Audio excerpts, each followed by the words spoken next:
Hello there, very good evening and welcome to the news tonight here on Sabha TV. I'm Tracy Shilshi and in the next 30 minutes I'll be getting you the day's top stories from India and across the world. Let's start with the headlines. 84 dead and counting. Another day of terror in France as a truck driver mows down people gathered for the Bastille Day celebrations. 50 are critically injured, including many children. The French president pledges to step up attacks on the Islamic State. The world reacts in shock and horror over the Nice attack. Vice President Mohammad Hamid Ansari calls for meaningful action against terror. Prime Minister Modi strongly condemns it as a mindless act of violence.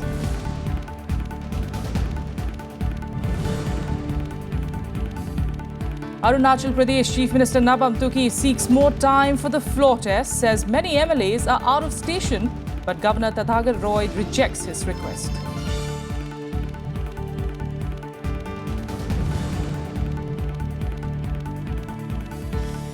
And like we said, the governor has rejected Nabam Tuki's request for a delay in that floor test, most likely now to be held at 2 p.m. on Saturday.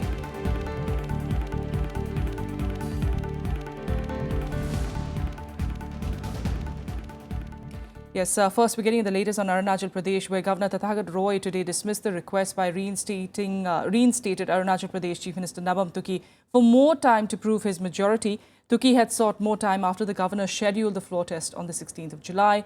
The floor test is reportedly scheduled to be taking place now at 2 p.m. on Saturday. Here are more details. Arunachal Pradesh is witnessing another round of political turmoil. It all started with Chief Minister Nabam Tuki on Friday stating that he needed 10 days to prove his majority. To give at least 10 days time to prove my majority in the August House.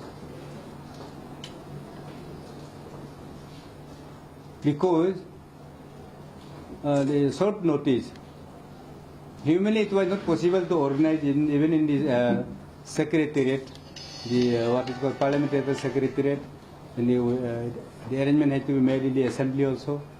Governor Tathagat Roy refused Tuki's request and insisted that the floor test will go on as scheduled on Saturday. He also emphasized that a sense of security must prevail among the people. Assembly Speaker Nabam Rajya, however, said it wouldn't be possible to convene an assembly session at such a short notice. Within our limited resources, whatever has to be done, we will try to do our best. My difficulty is in convening the assembly without issuing summons. Now I think if the governor insists on holding the session tomorrow, we will definitely discharge our the order. Will try to honor the order of the Excellency. Tuki, who met the governor on Friday, referred to Sarkaria Commission recommendations that say that a reasonable time of 30 days need to be given for a floor test, unless there is an urgent business to be transacted. Kalikapul, who lost his chief ministership in the wake of Wednesday's Supreme Court judgment, has already claimed that majority of the legislators were still with him. Out of 58 assembly, 43 MLA कालिकोपुल साहब के साथ है और remaining जो 15 तुकी साहब के साथ है, तो इसका जब फ्लोर टेस्ट होगा तो दिखा जाएगा. According to Tuki, all legislators who sided with Kalikopul are technically Congress members and that he could approach them.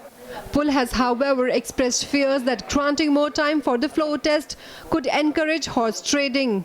Horse trading का बहुत कोशिश किया, यहाँ भी आया, पूरा घुमा है, पूरा मोबाइल में है, व्हाट्सएप में है, पूरा घूम रहा है. वो लोग मिनिस्टर ऑफर कर रहा है और भी ऑफर कर रहा है, बहुत चीज़ पैसा ऑफर कर रहा है.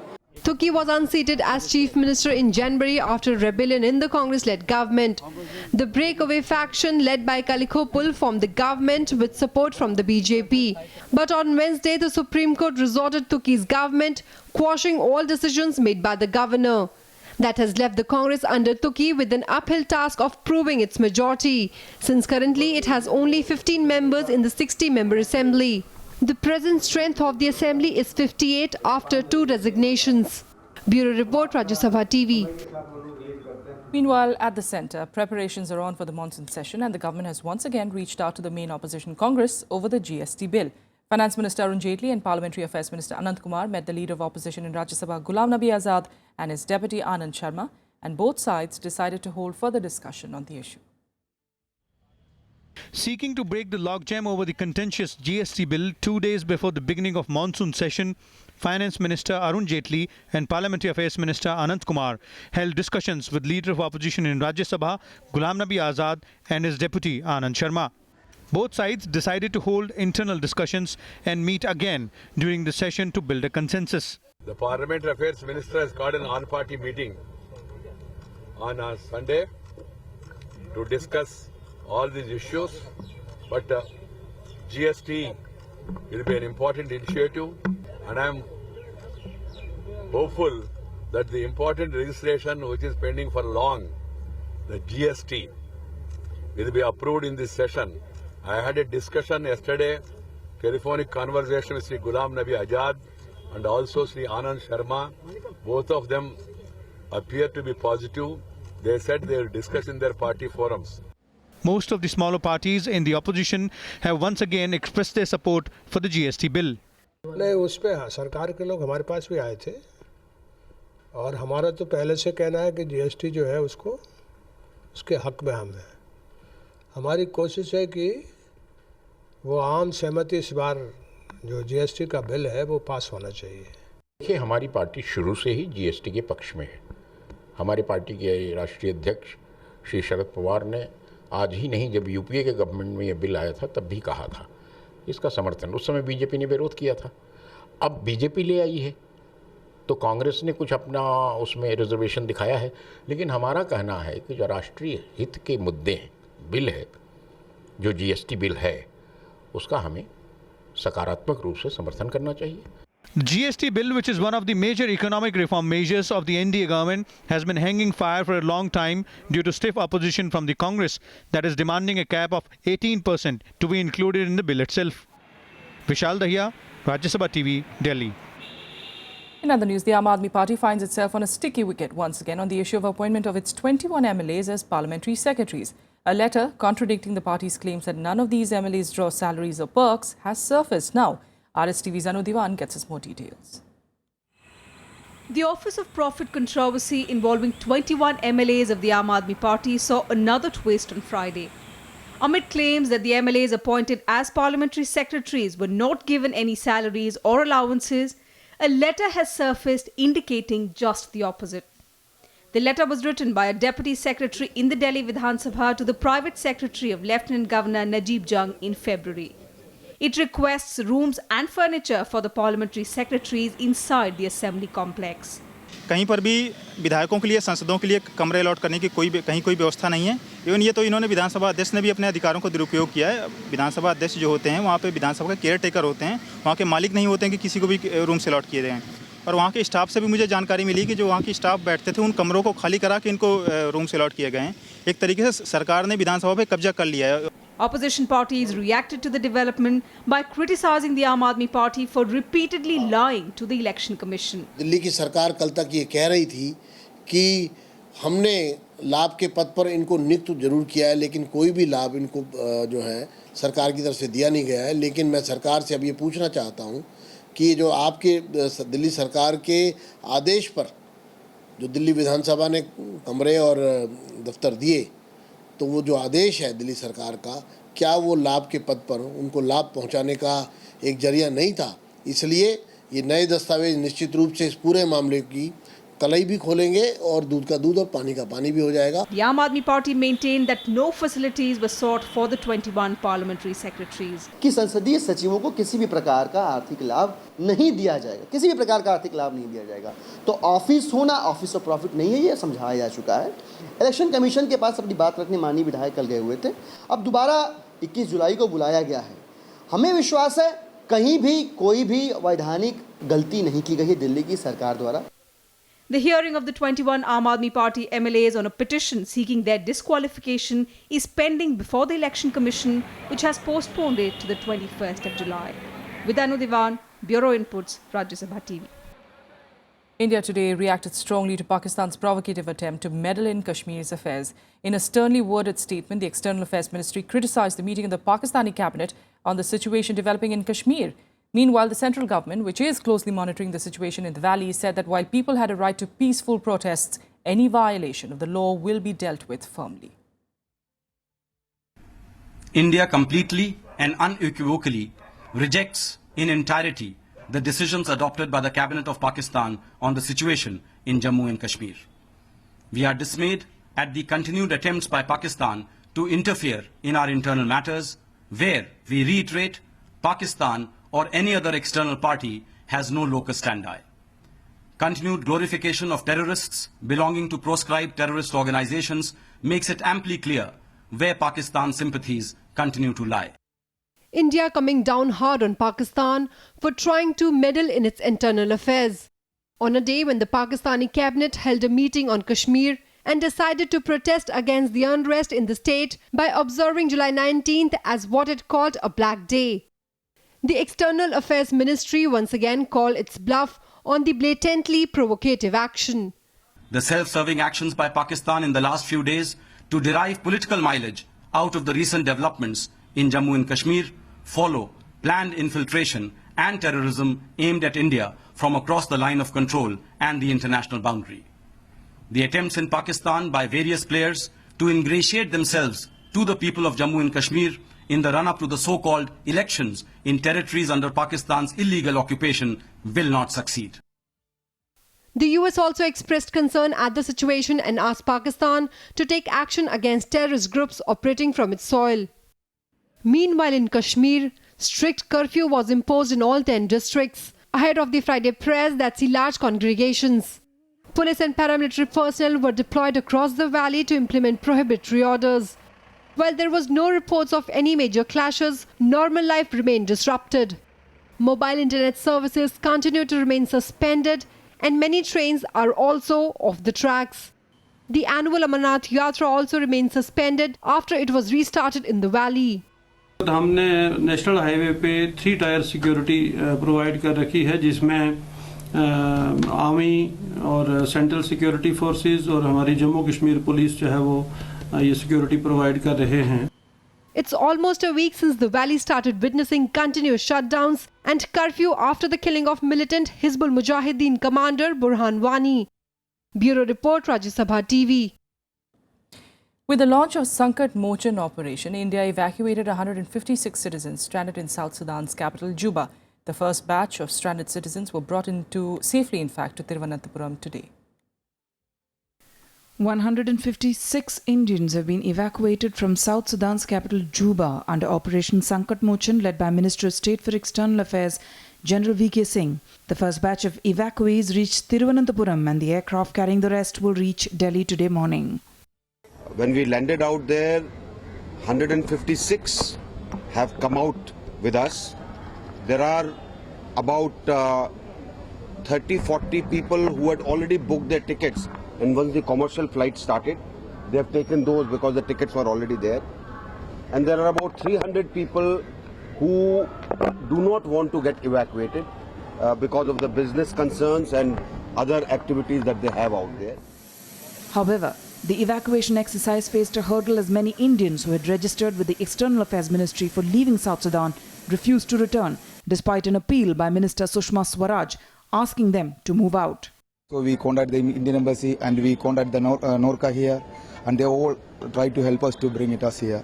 And the Indian government also, they helped us a lot. They sent us the flight, and somebody from Norca also, they contacted us 2-3 times, they contacted us here. And they told us if whatever they want help, they can do us. For the 4 days, we are totally struggled.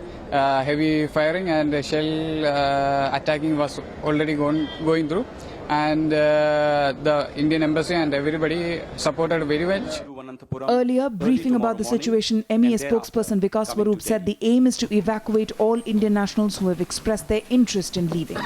The aim is to evacuate all the Indian nationals who have expressed their interest in leaving South Sudan. The evacuation has been meticulously planned in coordination with the local authorities, as well as the support of the Indian peacekeeping contingent in the UNMISS. India pressed in 2 C-17 military transport aircraft to war-torn South Sudan's capital city of Juba to evacuate nearly 600 Indians in the country. MOS External Affairs General V.K. Singh is accompanied by Amar Sinha, Secretary Economic Relations in the External Affairs Ministry, Joint Secretary Satbir Singh and Director Anjani Kumar. Germany also started evacuating its citizens as well as those from several other countries, while China transferred its injured UN peacekeepers to Uganda. Forces loyal to longtime rivals Vice President Riek Machar and President Salva Kiir fought street battles in the capital during a 5-day period until a ceasefire was reached on July 11. Machar has now withdrawn with his troops to the outskirts of Juba and says he's not planning a war, but the situation remains fragile. Bureau Report, Rajya Sabha TV. Well, let's take you through some more national news updates in Nationwide. The centre has told the Supreme Court that an SIT probe has been initiated in the Augusta Westland scam case following the registration of an FIR in 2013, and a charge sheet is likely to be filed this year. A bench of justices considered the submission and disposed of the PIL seeking court-monitored SIT probe and registration of FIR against some political leaders whose names have allegedly been referred to in the case. 6 security personnel of President Pranab Mukherjee's convoy were injured after their vehicle fell into a gorge in Darjeeling. State Chief Minister Mamata Banerjee's convoy was just behind when the accident took place. Rescue teams were immediately called in and the CM herself personally oversaw the operations. All 6 persons were rescued and rushed to a nearby hospital, while the rest of the President's convoy moved ahead to Bagdogra. Hardik Patel was released from a jail in Surat following bail granted to him by the Gujarat High Court. He was arrested last year in cases of sedition and violence pertaining to the Patidar Kota stir. He will stay in Udaipur now for the next 6 months, as the High Court had granted him bail on the condition that he will stay out of the state for a period of the next 6 months and will leave Gujarat within 48 hours after his release from jail. With a quick break here, we'll be back with the international news in a bit. Stay with us.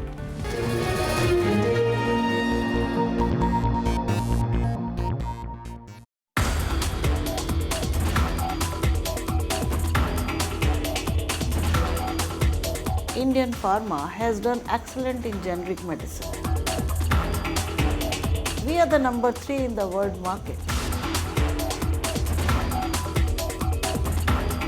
Now the pharma industry is entering into a biopharma. That is a new trend of pharmaceutical industry. Watch Eureka with Dr. Kiran Kalia, Director, Naipur, Ahmedabad, only on Rajya Sabha TV.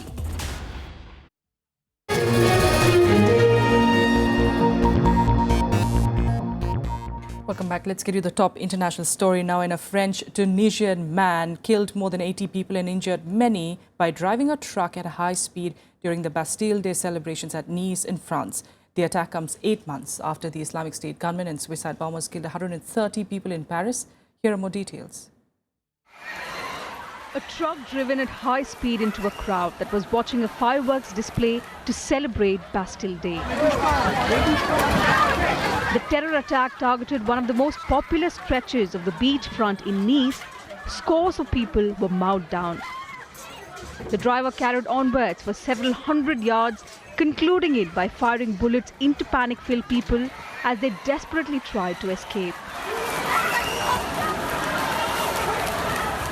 The police managed to shoot him dead, but not before a horrific death toll that included many children, some even in strollers and prams. More than 100 people were injured. Heartbroken survivors described the moment as very painful. Quand le camion est arrivé, il a foncé sur tout le monde. Sur tout le monde. Pas de sécurité. Les pompiers, ils ont mis 25 minutes, une demi-heure à arriver. Mais c'est un camion qui a foncé. Qui a foncé. On a fait ça. Le camion. Ici, ça s'est passé. Bah, honnêtement, ce matin, quand j'ai vu à la télé tout ce qui s'est passé et tout, honnêtement, je suis très déçue. J'ai pas le mot. J'ai même plus la force de dire quoi que ce soit. On n'est pas en sécurité, quoi. On vit avec la peur. Regardez, on vient au travail en prenant le RER, le métro, tout ça. Toujours, j'ai peur que... Counter-terrorist investigators identified the driver as a 31-year-old Franco-Tunisian born in Tunisia. The official said weapons and grenades were found inside the 25-ton unmarked truck. L'identification du criminel est en cours. Il conviendra d'établir si oui ou non il a bénéficié de complicité. Et c'est au procureur de la République qu'il appartient de donner les éléments de l'enquête en fonction de ce qui aura pu être définitivement établi pour éviter que des rumeurs, de fausses informations ne soient véhiculées. In a televised address early Friday morning, French President François Hollande said the terroristic character of the attack cannot be denied. Victimes, dont plusieurs enfants, et une vingtaine de blessés en urgence absolue.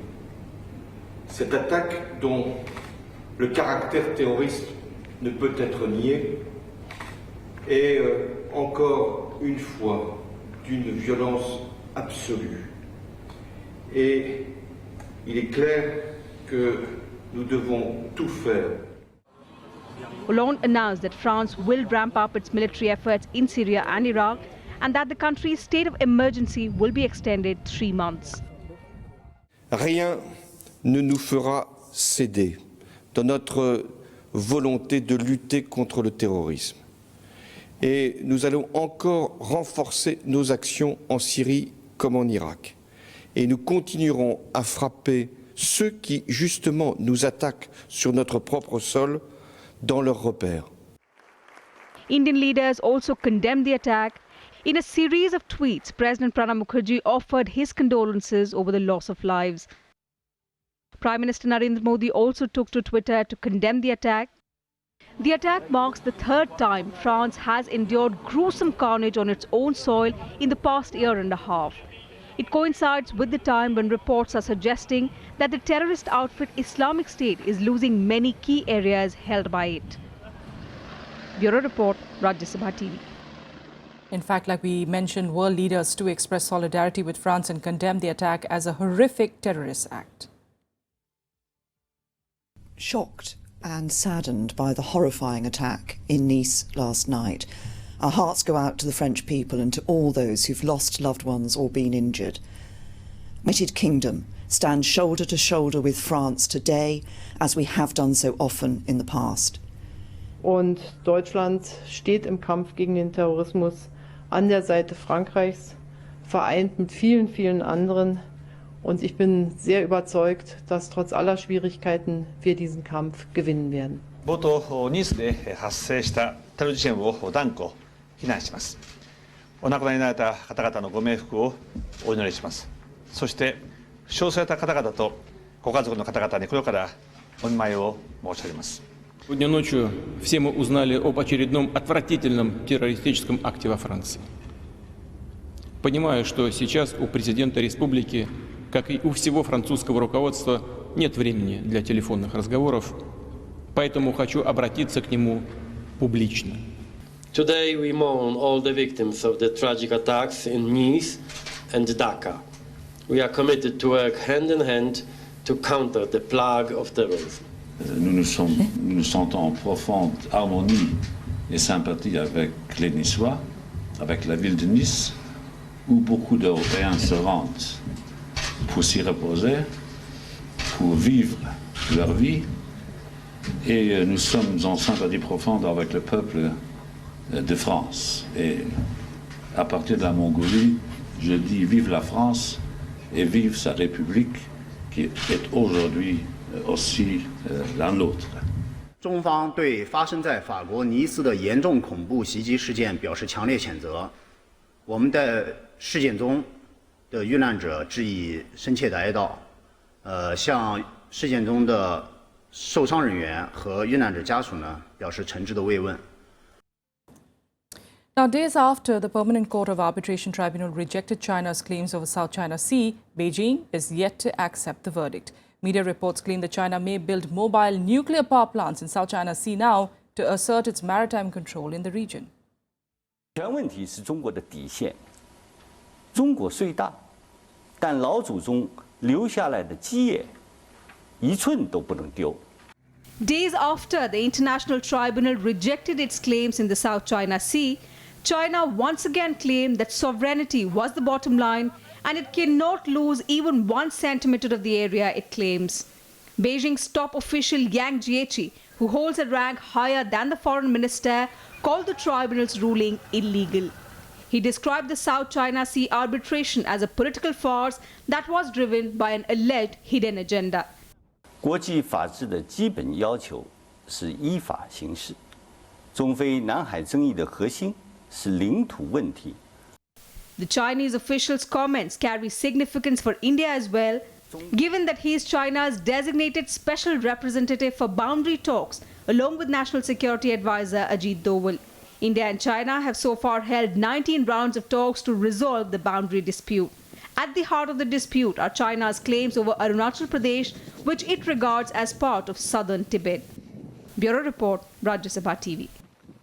And now let's take you through some more international news updates in Global Buzz.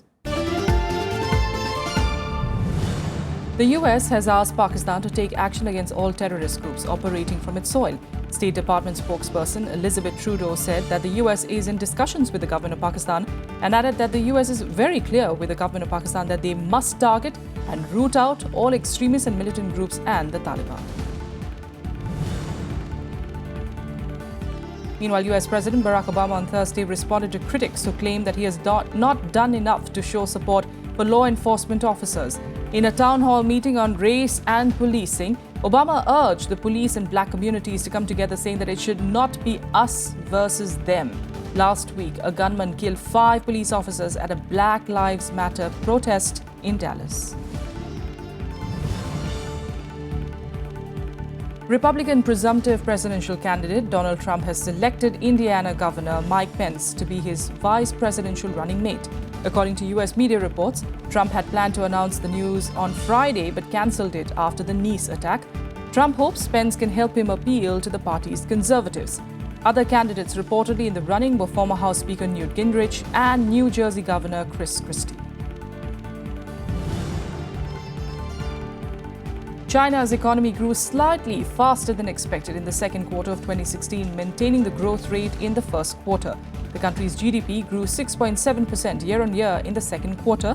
The figure, though the lowest quarterly rate since the global financial crisis, remained within the government's targeted range between 6.5 and 7% for 2016. And now let's change tracks, get you all the latest from the world of sports in Sports Beat.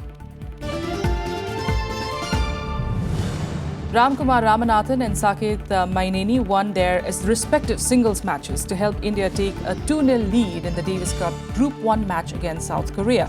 Ramanathan was leading 6-3, 2-6, 6-3, 6-5 when Song Chang-hong conceded the first singles due to cramps in his right thigh.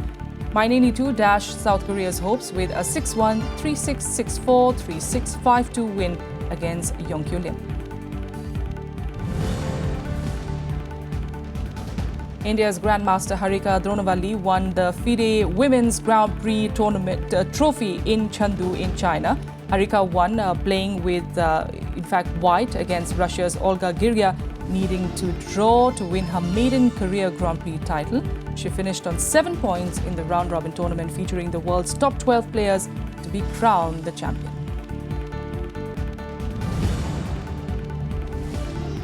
Australian wrestler Vinod Kumar is set to be dropped from the team for the Rio Games after he was hit with a 4-year ban for failing a doping test during a qualification event. The Australian Olympic Committee on Friday said that both Kumar's A and B samples tested positive for an unspecified banned substance following the African Oceania qualifiers in Algiers.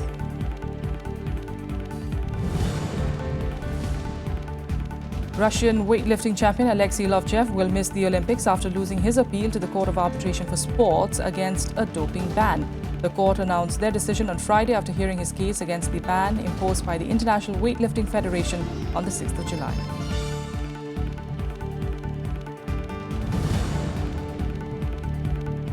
Belgium sacked its national coach Mark Wilmots 2 weeks after his side's 3-1 defeat by Wales at the quarterfinals of Euro 2016. Wilmots had coached the Red Devils for 4 years, taking them to the quarterfinals of the World Cup in 2014 and seeing them top FIFA's world ranking chart with a team built around Chelsea's Eden Hazard and Manchester City pair Vincent Kompany and Kevin De Bruyne. And that's what we have for you in the news tonight. From the entire team here, good night.